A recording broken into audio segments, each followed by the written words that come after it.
Alors, je crois que nous allons recommencer et j'ai le plaisir de vous présenter Victor Claes, qui est docteur en histoire de l'art de Sorbonne Université, et sa thèse sur le critique d'art Julius Mayer-Greff et la réception de l'impressionnisme français en Allemagne, qui paraîtra prochainement sous forme de livre, a reçu en 2018 le prix du musée d'Orsay.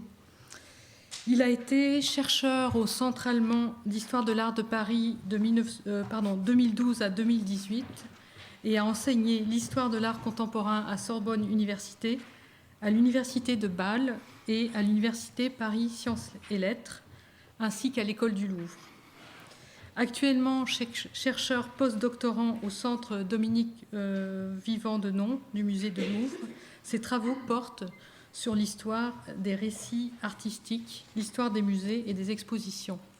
Et il va nous présenter un exposé, une intervention sur les assises de l'histoire de l'art au Collège de France dans l'entre-deux-guerres. Merci infiniment, Céline. Bonjour à toutes, bonjour à tous.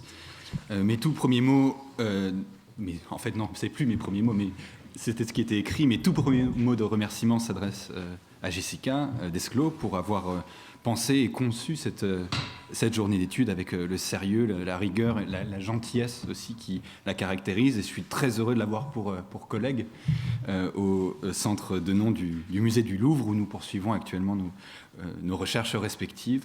Et je tiens aussi à m'excuser pour mon absence lors de la toute première session retenue par une charge de cours. Le deuxième événement, c'est que mes lunettes ont explosé pendant la conférence de Claire Barbillon et et j'ai absolument pas, naturellement pas. Et pour un historien de l'art, d'avoir les outils optiques qui lâchent, c'est toujours un problème. Mais en face, ils ont été très gentils, ils ont rapiécé. La communication qui suit est née d'une discussion avec Jessica qui estimait, suivant son intuition académique, que mes propres recherches et intérêts sur l'histoire des musées, sur l'historiographie de l'art, plus spécifiquement dans la période de l'entre-deux-guerres, gagnerait à s'orienter aussi vers l'histoire du Collège de France comme institution à cette période. Je me préoccupe en outre dans mes recherches de l'ingérence des nationalismes au pluriel dans les récits artistiques et les pratiques muséales. Or, comme cela a déjà été évoqué, la chaire d'esthétique et d'histoire de l'art, celle même occupée par Georges Lafenestre jusqu'à sa disparition après la Grande Guerre en 1919, est renommée cette année-là en chaire d'histoire de l'art français. Mon point d'accroche était donc tout trouvé pour donner l'impulsion première à la présente recherche. Je me suis demandé quelle avait été la motivation de cette réorientation d'intitulé et s'il était possible de voir dans ce changement un symptôme permettant d'aller au-delà de la seule idée d'un repli dû à l'atmosphère de l'Europe à la sortie de la Première Guerre mondiale. La confrontation aux archives du collège, dont je remercie ici le personnel, à ce propos est quelque peu décevante à qui chercherait des raisons argumentées, cette nuance d'intitulé. Les procès-verbaux des assemblées du 22 novembre puis du 17 décembre 1919 mettent un terme à cette quête dans l'histoire, dans la généalogie des chaires relativement rapidement. Dans le procès-verbal du 22 novembre, en évoquant les crédits laissés vacants par le décès de Lafenestre, il est indiqué messieurs Adamard, Bergson, Paul Langevin, Louis-Marcel Briouin et Arsène d'Arsonval proposent d'affecter les crédits vacants à une chaire d'histoire des sciences. Monsieur Joseph Lotte demande que le laboratoire de phonétique expérimentale soit érigé en chaire magistrale. Messieurs Bédier, Lefranc, Monceau demandent le maintien de la chaire d'esthétique et d'histoire de l'art. Donc, les titulaires des chaires littéraires demandent le maintien face à des praticiens de la physique, des mathématiques et de philosophie moderne se prononçant pour une chaire se préoccupant d'une historiographie des sciences. Le procès verbal de l'assemblée suivante fait apparaître pour la première fois le nom de la chaire d'histoire de l'art telle qu'elle sera ouverte aux candidatures quelque temps plus tard. La question, je la cite, la question de l'emploi des crédits laissés vacants par la mort de M. Lafenestre est alors posée. Avant de passer au vote, quelques membres ajoutent diverses observations à celles qui ont été présentées dans la séance précédente. M. Alfred Le Châtelier fait ressortir l'opportunité de la création d'une chaire d'histoire de l'art français. Visiblement donc discuté en amont, même si l'archive ne permet pas ici de mesurer la teneur de ces discussions, les crédits sont accordés à cette nouvelle chaire d'histoire de l'art nationalisée. Sur les 26 votants, 12 se portent sur celle-ci, qui devance au score la chaire d'histoire des sciences, qui la talonne de 2 voix à peine, la grande perdante de l'opération étant la chaire de phonétique expérimentale, qui recueille 2 bulletins. Le second tour, en vue de l'obtention d'une majorité absolue, voit la victoire nette de la proposition, telle que soutenue par Alfred Le Châtelier, et la création d'une chaire d'histoire de l'art français qui recueille les faveurs de 20 des 26 votants. En partie derrière cette proposition, donc, peut-être Alfred Le Châtelier, dont le nom est bien connu des historiennes et historiens du colonialisme, en ce qu'il avait inauguré, après une carrière militaire et des séjours répétés sur le continent africain, une chaire de sociographie musulmane au Collège de France, qu'il occupe durant plus de 20 ans, de 1902 à 25. Le Châtelier est par ailleurs célèbre pour son duel à l'épée de 1895 contre Harry Alice, l'un accusant l'autre et inversement de défendre leurs intérêts propres en Afrique occidentale, une confrontation qui allait tragiquement conduire à la mort d'Harry Alice, documentée par plusieurs illustrations de l'époque. Alors si je fais cette petite digression, c'est parce que sur un tableau célèbre de Jean Béraud, qui déploie la trait masculine, rédaction du Journal des débats, on aperçoit la victime de ce duel dans le deuxième groupe en haut en partant de la droite. La victime de ce duel, donc, il était journaliste au Journal des débats, et il est non loin d'un autre chroniqueur de la même gazette, André Michel, qui est dans ce même groupe de personnages, celui qui allait prendre, 25 ans plus tard, à sa création, la chaire d'histoire de l'art français. Dans tous les cas, ce n'est pas à André Michel que revient l'idée naturellement pas à lui que revient l'idée d'une spécialisation dans l'intitulé de la chaire, comme on peut parfois le lire aussi, j'ai vu, quand son nom est mentionné. J'ai pourtant une seconde piste, suivie in extremis. J'ai eu l'idée d'aller voir cette archive la semaine dernière, la pression exercée par le critique d'art Louis Gillet, futur aspirant malheureux à la chaire d'histoire de l'art français, mais dans cette seconde ligne dont j'ignorais un peu les rouages, contre André Michel, auprès de une lettre de Gillet à son ami Joseph Bédier, 5 jours avant les premières délibérations sur cette chaire. Gillet indique « Je ne doute aucunement de ce qui va se passer, à savoir que la chaire La Fenêtre ne sera pas maintenue. Mais si quelqu'un pouvait ensuite prendre la parole pour montrer l'intérêt qu'il y aurait à rétablir cette chaire le plus tôt possible, voici ce qu'il pourrait dire. » Les arguments de Gillet, et c'est pour ça que cette lettre est la petite pépite de cette communication, se déclinent en 5 points. Tout d'abord, l'histoire de l'art est une branche, je ne vais pas tout lire, mais les synthétiser. Tout d'abord, l'histoire de l'art est une branche, je cite, essentielle de l'histoire, qu'il relie, Gillet, à une histoire de la culture et du développement humain. Deuxièmement, les points sont numérotés dans la lettre, l'histoire de l'art national, français donc, est pour Gillet la plus, je le cite, complète dans le monde moderne, fin de citation, et mérite donc cette espèce de fléchage. Troisièmement, écrit-il, l'art français rayonne. Gillet insistant sur les titres de gloire que représentent ces grandes œuvres à l'étranger. Quatrièmement, dans le contexte d'une France à reconstruire, comme il le dit, il est essentiel pour lui de confronter le peuple à son passé, de lui dévoiler le tableau de la manière dont nos pères s'y sont pris pour créer les 6 ou 7 France, au pluriel, successives, dont l'ensemble constitue son passé. C'est ce qu'il écrit. Le 5e et dernier point développé par Gillet est intéressant en ce qu'il dénationalise la potentielle chaire pour mieux la renationaliser. Je vais la lire. « Il va de soi, écrit-il, qu'on ne retrancherait pas de cette histoire celle d'aucun des arts étrangers. L'histoire de l'art est précisément celle qui offre avec l'étranger le plus de points de contact. Mais dans les circonstances présentes, l'histoire nationale est celle qui importe davantage. Elle doit être au programme du Collège de France. » Donc difficile de savoir quelle a été l'ingérence de la rhétorique de Gillet au sein des débats de l'Assemblée, mais il semble que, dans la crainte de voir la chaire disparaître tout court, son orientation nationale ait pu jouer un rôle dans son maintien. L'arrêté permettant l'affectation des crédits est tamponné du 20 décembre 19 et laisse, comme de coutume, un certain temps aux éventuels prétendants pour constituer et déposer leur dossier. André Michel y dépose le sien, un dossier imposant, le 10 janvier 1920, promettant dans sa lettre jointe de consacrer à cet enseignement je le cite, « toutes ses forces et la fin d'une carrière qui lui a tout entière été vouée ». Une lettre qui se termine par ailleurs par cette signature, donc André Michel de l'Institut, conservateur au musée et professeur à l'école du Louvre. Les états de service qui sont joints à son dossier par André Michel parlent pour une carrière au sein d'institutions renommées, originaire d'une famille protestante montpelliéraine, licencié en lettres et en droit, professeur suppléant puis titulaire à l'école spéciale d'architecture, un passage à l'école pratique des hautes études par André Michel, conservateur, adjoint en 93, tout court dès 1896 au département des sculptures du musée du Louvre, vice-président puis président de la Société d'histoire de l'art français. Il allait aussi présider bientôt le Congrès international de l'histoire de l'art à Paris en 1921, membre de l'Académie des beaux-arts.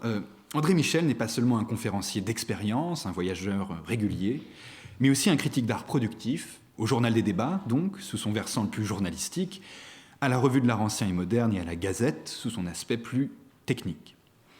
Comme le rappelle Geneviève Bresse-Bautier, qui s'est penchée sur son cas en 2007, il apparaît comme l'un des plus sémillants écrivains d'art au début du XXe siècle, non pas forcément par ses activités de recherche fondamentales, disons, n'est pas un chercheur au sens strict, mais plutôt pour sa quête permanente de synthèse, pour sa prédisposition à la diffusion au grand public des savoirs artistiques. Variés, les écrits de Michel comprennent ainsi à la fois des monographies, sur François Boucher, par exemple, des contributions à des entreprises catalographiques, le catalogue de sculptures du Louvre notamment, mais aussi une multitude de textes critiques parus dans divers périodiques, traitant d'une grande variété de sujets relatifs aux beaux-arts, de l'art de la statuaire médiévale à l'art actuel de son temps, les deux champs d'investigation de Michel étant d'un côté la sculpture ancienne et la peinture ou l'art de l'ère contemporaine. La limite de ses goûts, assez timides, se situe plutôt vers Puvis de Chavannes ou le grand génie, l'insurmontable Rodin, sans audace particulière à ce stade. Étaient présentés au Collège de France contre André Michel en 1919 deux personnages. Et je recompose l'histoire d'après des articles de presse postérieurs ou des nécrologies, car les archives, parfois un tout petit peu lacunaires du collège, ne permettent pas de savoir ou de trouver le procès-verbal de la session où les candidatures ont été soumises au vote. Les deux personnes présentées contre Michel étaient deux Louis. Le premier est envoyé, lit-on, en seconde ligne par l'Académie des Beaux-Arts, où siégeait également André Michel depuis 2 ans. Il s'agit de l'historien de l'art Louis Ourtic. Le second était Louis Gillet, donc, écrivain d'art, talentueux et critique particulièrement actif, auquel on doit de nombreux textes très inspirés sur l'art des XVIIIe et XIXe siècles. Donc la candidature de Gillet, peut-être, je ne sais pas, en raison de la dimension littéraire moins savante de ses travaux, recueille visiblement moins de faveur, laissant au premier tour Ourtic et Michel, paraît-il, je n'ai pas vu le procès-verbal, donc paraît-il, ex aequo dans la course. C'est ce dernier qui bénéficie probablement du report des voix de Gillet et qui accède donc à la chaire d'histoire de l'art français en mars 1920. La candidature malheureuse d'Ourtic pourrait potentiellement être attribuée au fait qu'il accède en prenant la succession d'un troisième Louis, Louis de Fourcaux, sauf erreur, au poste de professeur d'histoire de l'art à l'École des Beaux-Arts de Paris. Nommé à cette chaire en septembre 19, il y avait déjà pris ses quartiers et professé ses premières leçons. Il existe des points de contact, tout comme des points de tension, je dirais, entre des personnalités comme Ourtic et Michel. L'un comme l'autre sont des diffuseurs de savoir aguerris, des vulgarisateurs de convictions, comme l'écrivait un historien de l'art au sujet de Ourtic, Pierre Vess. L'un et l'autre sont les auteurs d'essais englobants. L'un et l'autre se montrent sceptiques vis-à-vis des embardées spéculatives, abstraites d'une certaine pensée esthétique. L'un et l'autre se prononcent à l'inverse contre une histoire de l'art abusivement externaliste, c'est-à-dire faite de l'analyse jugée aride de documents textuels. L'un comme l'autre tiennent à préserver l'histoire de l'art de l'histoire, en quelque sorte, et cherchent à prendre la défense de la singularité de cette discipline par divers moyens. Du côté de chez Ourtic, c'est plutôt la défense du faire, la défense des techniques et de l'articulation de l'histoire des techniques avec les traditions nationales ou populaires, qui caractérisent en partie sa pratique de l'histoire de l'art. André Michel la défend pour sa part à l'aide d'un lâcher-prise du discours savant après sa digestion, évoquant souvent un je ne sais quoi d'irradiant se dégageant des chefs-d'œuvre. En somme, pour une personnalité comme André Michel, l'histoire de l'art, c'est avant tout aussi une discipline de la passion. Il évoque d'ailleurs les œuvres avec une chaleur qui est souvent saluée par tous au moment de sa disparition. En hommage à Marcel Raymond, il note, par exemple, je ne vais pas tout lire, mais certes, il est excellent que l'histoire de l'art tende enfin à devenir une science, ou tout au moins se munisse de la méthode scientifique dont toutes les branches de l'histoire ont, au cours du XIXe siècle, si largement profité. Mais tout de même, je continue, ce n'est pas avec les seules références bibliographiques qu'elles peuvent utilement progresser, et on n'a pas écrit l'histoire d'un grand artiste quand on a aligné bout à bout toutes les fiches que le dépouillement de tous les textes connus et inédits a pu permettre d'établir. Donc voilà, l'objet de l'histoire de l'art, c'est l'œuvre d'art elle-même, et s'en suivent des réflexions sur la beauté de l'art et la passion d'observer ces objets. Sur une note plus légère, cette allocution pour le Congrès des historiens de l'art de 1921, où Michel s'emportait contre la fureur documentaliste, il écrit « La seule érudition ne saurait suffire à un ordre de recherche où les plus délicates suggestions et intuitions de la sensibilité et du sentiment ont aussi leur rôle initiateur et révélateur. L'histoire de l'art ne s'écrit pas tout à fait du même style que celle de la chaudronnerie. » Puisque nous sommes ici réunis également pour une auscultation de ce vaste champ de bataille de la guerre des chairs, je voudrais revenir sur un point de tension entre Urtic et Michel, révélé par une chamaillerie par article interposé. Anecdote intéressante parce qu'elle permet aussi de revenir sur la formation et la méthode mise en œuvre par Michel et sur ses années de formation. Michel, comme d'autres, a été profondément marqué par deux savants. Il y a d'un côté Hippolyte Taine, dont il se réclame avec une certaine affection, dont il passe son temps à entretenir la mémoire tout en s'en démarquant. Michel avait dans ses jeunes années admiré le potentiel explicatif de la méthode de Taine, en s'insurgeant plus tard à diverses occasions contre son esprit de système et ses limites, les limites généralisatrices, dit-il, de son approche. Il s'était évadé des théories étroites, je cite un article nécrologique sur Michel, des théories étroites en vertu desquelles Taine avait prétendu soumettre l'éclosion de l'œuvre d'art à un déterminisme impitoyable. La carrière de Michel a été vouée à la percée d'une voie médiane et réconciliatrice entre esthétique spéculative et déterminisme, comme il l'avouait explicitement d'ailleurs dans certaines de ses préfaces. Le second maître de Michel, autour duquel va se nouer mon anecdote autour du malheureux Louis Urtic, a incontestablement été Louis Courageau, ce dernier, donc personnage central de l'historiographie de l'art française autour de 1900, bien connu des spécialistes, avait pris André Michel sous son aile au département des sculptures du musée du Louvre. Et c'est d'ailleurs en successeur de Courageau que Michel prend la tête du département, poursuivant une politique d'acquisition très active qui double, d'après ce que j'ai lu, quasiment le nombre de numéros d'inventaire des sculptures des collections du musée. Courageau, historiographe du Musée des Monuments Français, avait essayé de faire du département de sculpture du Louvre ce sanctuaire national, comme l'indiquait Michel dans un discours d'hommage. Michel apprécie chez lui une forme de vitalisme dans le rapport aux objets, ne considérant, je le cite, jamais l'érudition comme un but, le document comme un fétiche, ni surtout l'œuvre d'art comme une chose morte. Ce discours vibrant à l'inauguration du monument à Courageau en 1911 se poursuit ainsi. L'œuvre d'art devenait pour lui la confidente, la dépositaire, la révélatrice de la conscience nationale, d'autant plus belle et persuasive qu'elle la manifestait plus franchement et plus directement. Il cherchait au plus profond de l'âme française, telle qu'elle s'était lentement formée au cours et au creuset des siècles, l'explication de nos monuments. Et si rien ne lui paraissait plus beau, plus digne d'être aimé que notre art français du Moyen-Âge, c'est qu'il en avait suivi, au cœur même du pays où la Providence et l'histoire, jour à jour, façonnèrent la douce France, les origines, l'éclosion printanière et le magnifique épanouissement. Donc Michel partage avec Courageau une ferveur dans son rapport aux objets d'art, mais aussi une ferveur nationale, dont il entretenait volontiers la flamme. Et comme il était mentionné, bien sûr, auparavant, je crois par Philippe, Michel est avec Lemonnier, l'éditeur des notes de cours professées par Courageau à l'école du Louvre sur l'art français. C'est précisément sur sa manière d'aimer la France, pour ainsi dire, que Louis Urtic via ses critiques de Courajod, allait activer une querelle avec André Michel peu après son élection au collège. Donc je ne peux pas m'empêcher de voir un lien, vous me direz si c'est convaincant ou non. Courajod, à grands traits, il y a des experts ici qui le connaissent beaucoup mieux que moi, mais il demeurait quand même célèbre pour une lecture du génie national visant à dégager l'art français de la latinité et donc des apports italiens, afin de mieux révéler la puissance de sa composante nordique, filtrée ensuite par les artistes et artisans français. Or, dans la préface à son ouvrage de Poussin à Watteau, paru en 21, et dont on peut penser qu'il fut rédigé lors des années précédentes, Urtic attaque avec grande franchise les prises de position de Courajod, un paladin fourvoyé, gesticulant en jonchant le sol de débris de théories surannées, c'est ce qu'il écrit. Il l'accuse entre les lignes de faire du seul génie germanique la source du génie national, arguant que le miracle français, comme il dit, est précisément ce génie d'agrégation des cultures environnantes.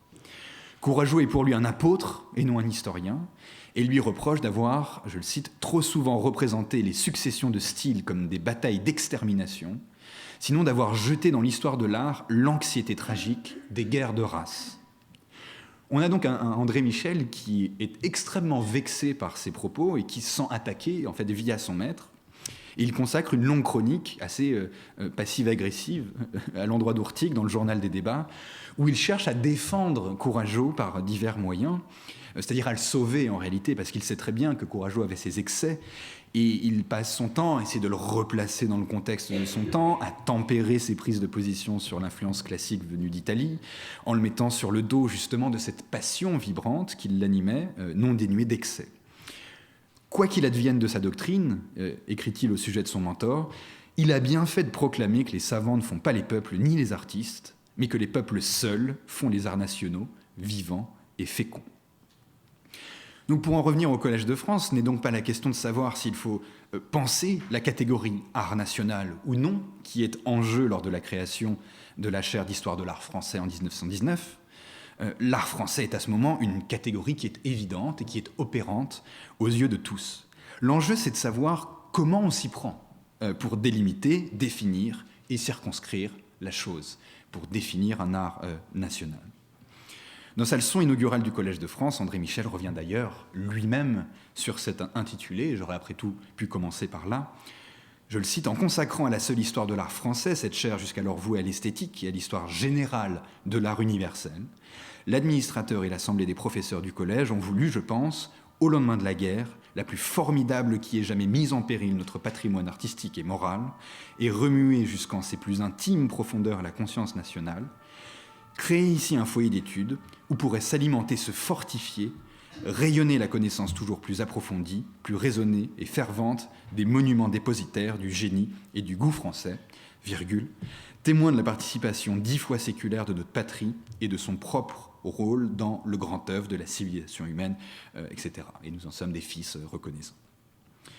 Donc Michel reste ici fidèle à une conception de l'art reflétant l'âme et la conscience de la nation, d'un art français de raison et de goût supérieur, et dans une certaine mesure de la vision anti-italianiste de Courajod, notamment dans ses analyses formelles du patrimoine sculpté. Et là, je botte en touche et laisse la parole aux spécialistes et lecteurs d'André Michel. Cette croyance indéfectible dans l'art national et sa volonté d'en propager la qualité se vérifie aussi par ses conférences nombreuses sur l'art français données dans plusieurs villes d'Europe, et notamment lors d'une tournée organisée par les Alliances françaises aux États-Unis en 1901. Donc si vous étiez à Harvard en 1901, André Michel conférençait pour vous. André Michel vivait enfin aussi dans la gloire d'avoir offert au lectorat francophone un ouvrage colossal, inattendu dans l'Europe de l'époque, tentaculaire, dont il n'a pas pu voir l'aboutissement, son Histoire de l'art des temps chrétiens jusqu'à nos jours, dont le premier volume paraît en 1905. Voilà, il trône dans la salle Labrouste, j'en ai pris une photo il y a quelques jours. Agissant en éditeur, en préfacier, en postfacier de chacun de ses tomes, parfois comme auteur également, Michel avait su constituer ce vaste réseau d'auteurs, de conservateurs, d'universitaires, de critiques. Gaston Mijon, Émile Molinier, Paul Durieux, et enfin Paul Vitry, collaborateur, assistant, suiveur de Michel, au département des sculptures, Il y évoque, Paul Vitry, l'architecture de la Renaissance et la sculpture hollandaise du XVIIe siècle. Et d'ailleurs, Vitry prend en charge la poursuite de l'ouvrage au moment de la mort d'André Michel. C'est également Vitry qui assume en tant que suppléant la moitié du mandat, en fait, professoral de Michel au Collège de France. Michel est gravement affecté par la Grande Guerre qui radicalise son nationalisme et le détourne du monde germanophone. Michel voit son fils, un chartiste, donc c'est là la connexion École des Chartes, et sa belle-fille mourir tour à tour lors du conflit. Il est décrit souvent comme un être assez désespéré dans les années d'après-guerre. Il tombe malade et il demande rapidement la suppléance de Vitry qu'il obtient de 1922 jusqu'à sa mort en 1925. Il professe tout de même en 1920 donc un cours sur l'évolution de l'art français de Boucher à David, notamment basé sur les procès-verbaux de l'Académie, un cours qu'il poursuit les années suivantes. Parallèlement à un cours sur les écoles romanes au XIIe siècle en Auvergne, Bourgogne, Languedoc et Poitou, en cherchant, dixit l'annuaire du collège, les conditions historiques et morales dans lesquelles se fit la rénovation des églises. Lors de l'année 21-22, il poursuit son approche par région de la sculpture romane, en Bourgogne, dans les grandes abbayes bénédictines et cisterciennes, parallèlement à un séminaire sur l'évolution de l'art français du règne de Louis XVI à Louis XVIII, à travers la Révolution et l'Empire. L'annuaire indique qu'il enseignait l'histoire des musées et des monuments français en bon courageoldien, confrontant au passage les thèses de Quatremer à celles d'Émeric David. Il traite tour à tour d'architecture, de peinture et de sculpture dans un cours de synthèse qu'il ne pourra pas poursuivre, en pleine maîtrise de ses moyens, déjà malade en 1922-23. Vitry assure donc la suppléance durant 2 années consécutives, poursuivant ses cours de sculpture funéraire médiévale, mais aussi et surtout autour de l'œuvre de Houdon, auquel il s'était particulièrement consacré, son impact en Europe, en Russie et en Amérique, dans une démarche d'analyse expansionniste de l'art français, parallèle à celle d'un Louis Réau. Je reviendrai sur la figure de Réau. Et aussi pour répondre à la question d'Émilie, pour savoir si les suppléants poursuivaient, je pense que là, il y a eu une passation. Il a terminé un cours et puis ensuite initié ses propres cours sur Houdon, notamment. Vitry prononçait parfois ses cours, et c'est peut-être intéressant pour notre colloque, directement dans les salles du musée du Louvre. C'est-à-dire qu'il faisait venir les étudiants. Vitry échoue en 1926 à prendre la succession du maître, malgré sa défense auprès de l'Assemblée par Albert Lefranc, qui le valorise comme un excellent chercheur du juste milieu, en quelque sorte. Il note dans son rapport « Sagement et avec goût, à mon sens, M. Vitry prend une position qu'il a développée depuis dans d'autres études sur la Renaissance française, à égale distance des théories qu'on peut appeler nationalistes, qui nient ou qui restreignent au minimum le rôle et l'influence des artistes italiens en France, et des affirmations contrarières qui voient en eux le seul... J'ai fait une erreur de... contradictoire, je ne sais plus. Qui voient en eux le seul élément vivifiant de l'art français au XVIe siècle. Mais vous voyez l'idée. Il est aussi présenté comme l'homme de musée agissant par sa nature en conservateur et donc proche de l'objet.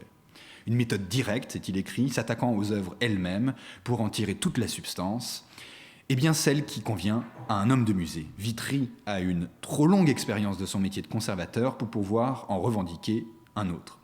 Il se propose d'ailleurs, si vos suffrages l'appellent à enseigner au collège,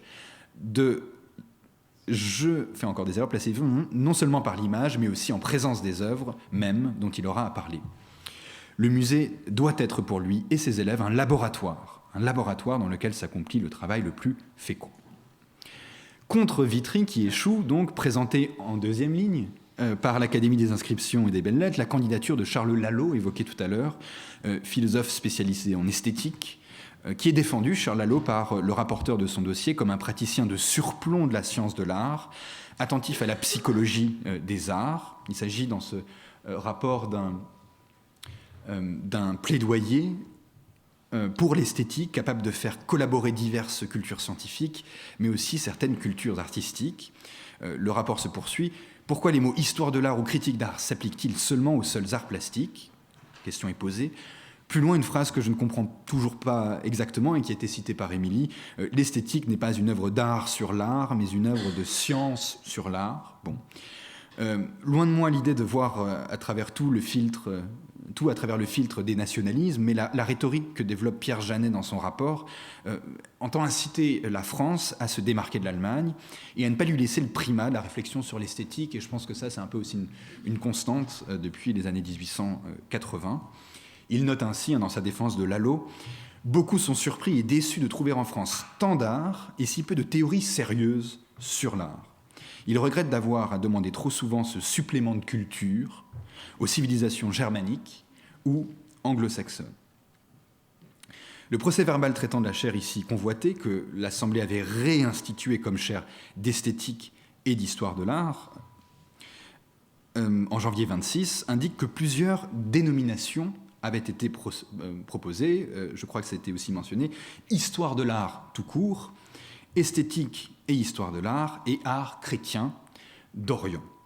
Cette dernière était née de la proposition non retenue de Xel, dont la lettre est conservée aux archives pour notre plus grand bonheur, puisqu'elle contient ce magnifique lapsus scriptae, où l'histoire de l'art est barrée pour laisser place à l'intitulé proposé, art chrétien d'Orient. Donc, je rejoins un peu ton goût de l'archive, Émilie, pour ce genre de petites choses. Donc ça n'a pas une grande importance dans ma conférence, et ni en tant que miniature de première diapositive, mais je trouvais ça simplement amusant.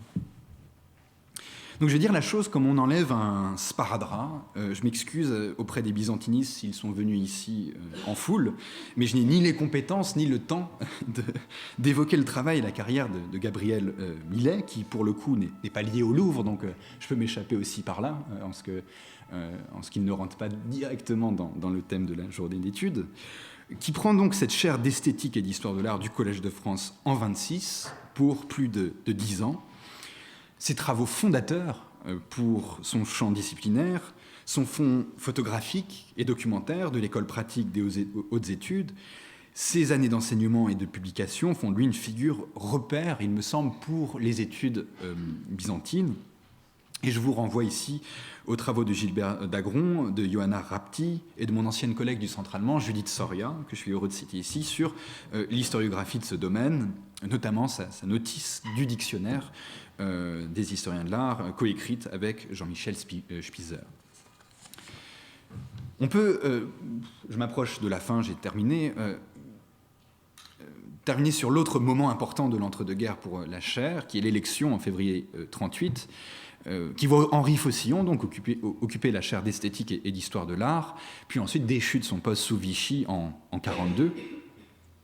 À en juger de son année d'enseignement brève et des thématiques abordées et des méthodes employées, dont Roland Recht a bien synthétisé la teneur, il va sans dire que la pensée, en termes d'histoire de l'art et de méthodologie, prend un tournant différent et aussi s'élève d'une manière qui est assez remarquable. On voit que dans l'annuaire du Collège de France, dès que Faucillon arrive, les cours sont incroyablement détaillés. Il s'applique beaucoup à les résumer, à les synthétiser pour l'annuaire. Il y a une série de mots-clés qui arrivent et qui sont beaucoup plus projectifs. Il parle de transmission, de survivance, etc. Et il bat d'ailleurs, vous le voyez sur ce document, nettement ses concurrents, dont l'archéologue Albert Gabriel, mais surtout Louis Réau, qui semble le grand perdant du scrutin.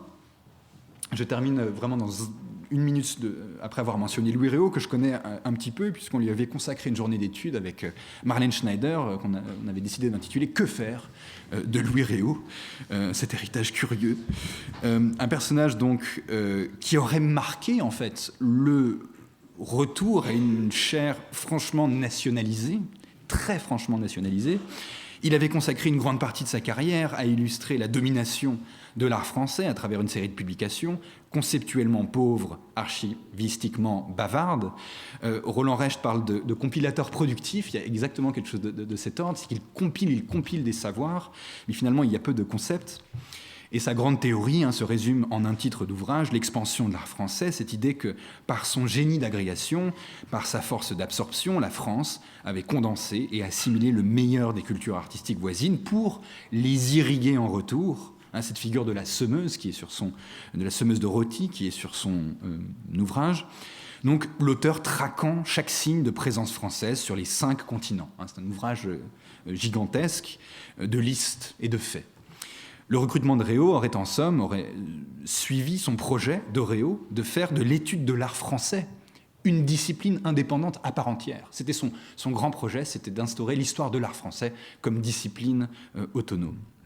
Je remercie Marie Tchernia d'avoir porté mon attention à ces échanges de 1942, sur lesquels je termine, entre Edmond Farral et Louis Réau, où ce dernier, de retour dans la course, à la suite du départ contraint de Faucillon, propose de créer une chaire entièrement dédiée au, je le cite, rayonnement de l'art français. Il voulait que ce soit une chaire indépendante, et plus spécifiquement, dit-il, au rayonnement de l'art de Paris, en fait, de Paris comme capitale des arts. Une proposition qui est accueillie avec beaucoup de circonspection par Farral, qui doute d'ailleurs qu'un tel fléchage soit bien à propos. Je terminerai, comment conclure, et je suis extrêmement mauvais en conclusion, mais j'ai l'impression que finalement cette chaire, et à écouter Émilie, ça m'a beaucoup frappé, elle a toujours été nationale d'une manière ou d'une autre. Elle l'a été parce que l'esthétique était liée à d'autres cultures, il y avait ce poids de l'esthétique allemande, donc elle a été dans son intitulé, disons dans les méthodes, et nationale, elle l'a aussi été dans cette période d'intérim dont tu parlais, où non seulement les méthodes étaient pour certains nationalisées, mais également l'objet d'étude lui-même. Il fallait le restreindre à l'art national. Et sur ces remarques, j'en ai terminé de ma communication. Merci beaucoup. Merci. Merci beaucoup, Victor, pour cet exposé très intéressant sur cette analyse, sur la manière dont l'argument nationaliste a traversé la sélection des chaires et, si j'ai bien compris, a semblé transcender la distinction esthétique et histoire de l'art. Mais je laisse ici la parole aux spécialistes pour commenter cet exposé et poser des questions.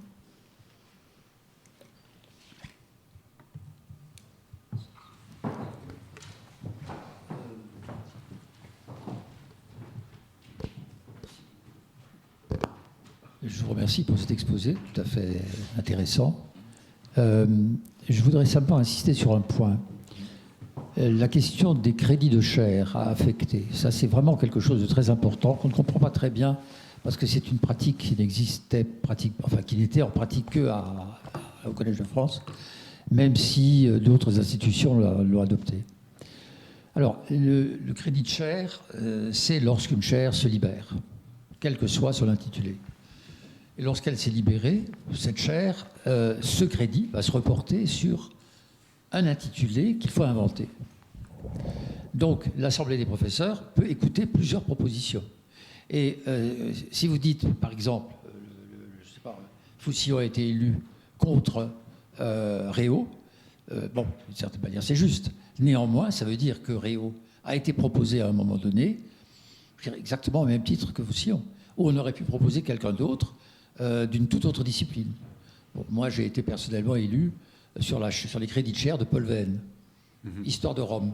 Bon, il n'y avait aucune continuité dans ces deux intitulés. Donc ça, c'est vraiment très, très important, je crois, de voir à quel point la transmission des crédits de chaire se fait absolument en dépit des spécialités et même des visées qu'on peut avoir pour nommer telle ou telle personne. Ça, c'est vraiment très intéressant, parce que c'est une chose qui n'a pratiquement pas changé depuis la fin du 19e siècle. Il n'y a pas eu de changement là-dessus. C'est tout ce que je vais dire. Merci infiniment pour ces précisions. Il va falloir bien sûr que je revoie tout ça très en détail, si publication il y a. Merci.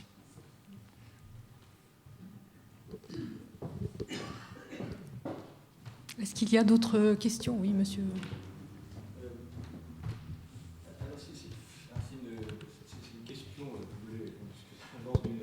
D'une remarque, moi, ce qui me frappe, je ne connaissais pas, j'ai un tout petit peu lu Louis Gillet, mais je ne connaissais pas cette affaire et la manière dont il arrive dans le jeu. Et ce qui me frappe, c'est que d'emblée, chez lui, avant même que Réau reprenne la question et lui donne une grande ampleur, hein, il y a la question de l'expansion de l'art français qui est présente, qui est en germe, si j'ai bien compris, chez Louis Gillet. Et ce qui fait que là, on a quelque chose qui est formidablement cohérent. On a Gillet, il y a Vitry et il y a Réau qui, chacun à leur façon, reprennent cette idée, effectivement, d'un art français, en ajoutant une chose. À un moment, j'étais très frappé, je crois que c'est Vitry qui dit que, précisément, ça permet d'échapper à une démarche nationaliste. Précisément, pourquoi ? Parce que l'expansion, c'est quelque chose qui est de l'ordre de l'ouverture. Bon. Et là, c'est une chose que j'avais déjà rencontré, sur lequel je n'arrive pas à avoir une idée très précise, c'est qu'avant 1918, d'une manière évidente, les discours nationalistes, chez La Fenêtre, chez Bouchot, et chez quasiment tous les autres, c'est un nationalisme défensif. Il s'agit de montrer que, mais non, la Flandre n'a pas contaminé l'art français, il n'y a pas de dépendance de l'art français, mais non, l'art italien n'a pas envahi l'art français, et cet art français a quelque chose de spécifique, mais fondamentalement par la rhétorique, mais même aussi d'un point de vue géographique, c'est défensif. Après, on passe dans un autre plan, où c'est au contraire l'idée d'expansion, et je n'arrive jamais à comprendre, et j'aimerais bien avoir ton opinion, pourquoi on passe d'un paradigme à un autre.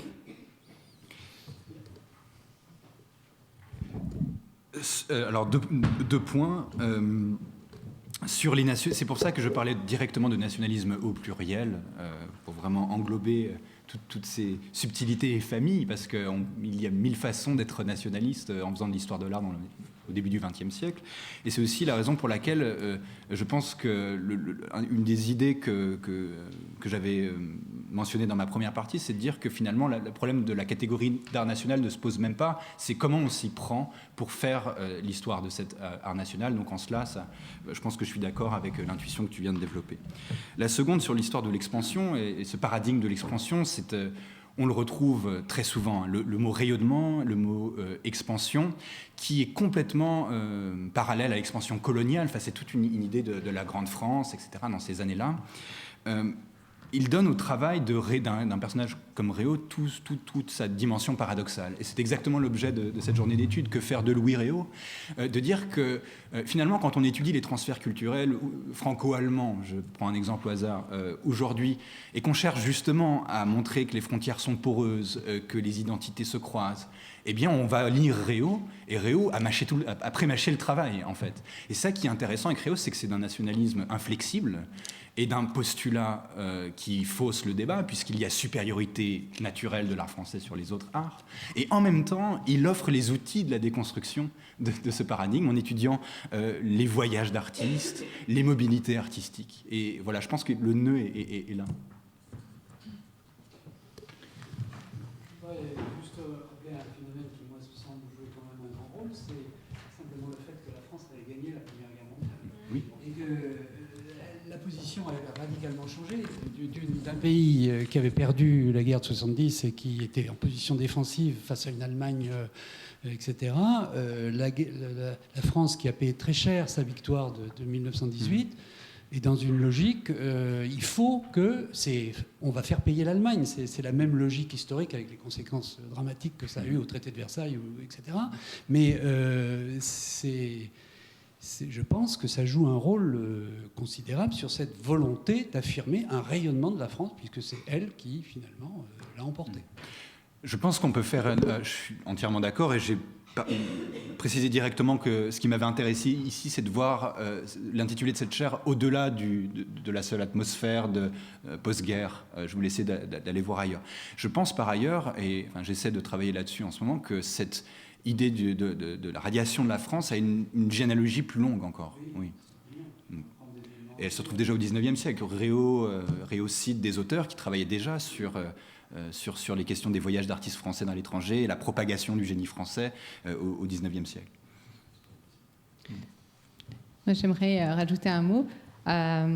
Merci mille fois, Victor. Tu avais le dossier, je crois, le plus difficile parce que finalement, les archives étaient lacunaires, et tu as souligné.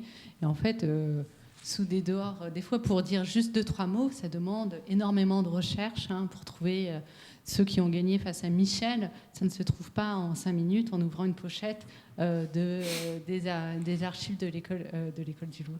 Excusez-moi, du Collège de France. Donc merci mille fois de ce travail long et qu'on ne ressent pas forcément parce que tu parles tellement fluidement et simplement. Il y a autre chose, je regrette vraiment l'absence de Monsieur Compagnon, qui aurait été... D'abord, il aurait adoré le duel, ça, franchement, quand il va voir ça, je crois qu'il va être très heureux. Et puis, il aurait adoré aussi la fin sur l'année 42.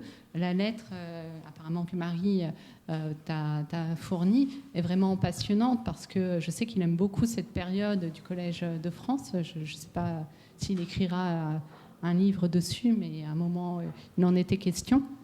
Et dans ce que j'avais lu de sa présentation de la chaire de Bénédicte Savoy, il disait que, en fait, aussi bien Faucillon que Paul Léon sont obligés de partir à cause des lois de Vichy, et que normalement, et que la chaire va rester vacante du coup jusqu'à René Huide en 51. Donc, dans ce contexte où quand même 2 historiens de l'art quittent le collège pour des raisons politiques, de voir cette candidature de Réau arriver. Et puis en plus, tu m'avais du coup signalé une petite coquille sur le site de Salamandre qu'on va donner aux archivistes qui ont mis Rioux. Bon, j'aurais fait sûrement la même coquille, donc je ne jette pas la pierre. C'est vrai que c'est vraiment saisissant de voir ce document-là. J'ajoute qu'il y a une lettre de Faucillon à Réau dans le fonds Réau de l'INHA que j'avais consulté, où Faucillon est aux États-Unis, et ils discutent ensemble. J'étais étonné de la trouver, et je ne sais pas trop quoi en dire. Mais il y a bien un point de contact entre les deux, et ils se parlent de manière assez amicale d'ailleurs.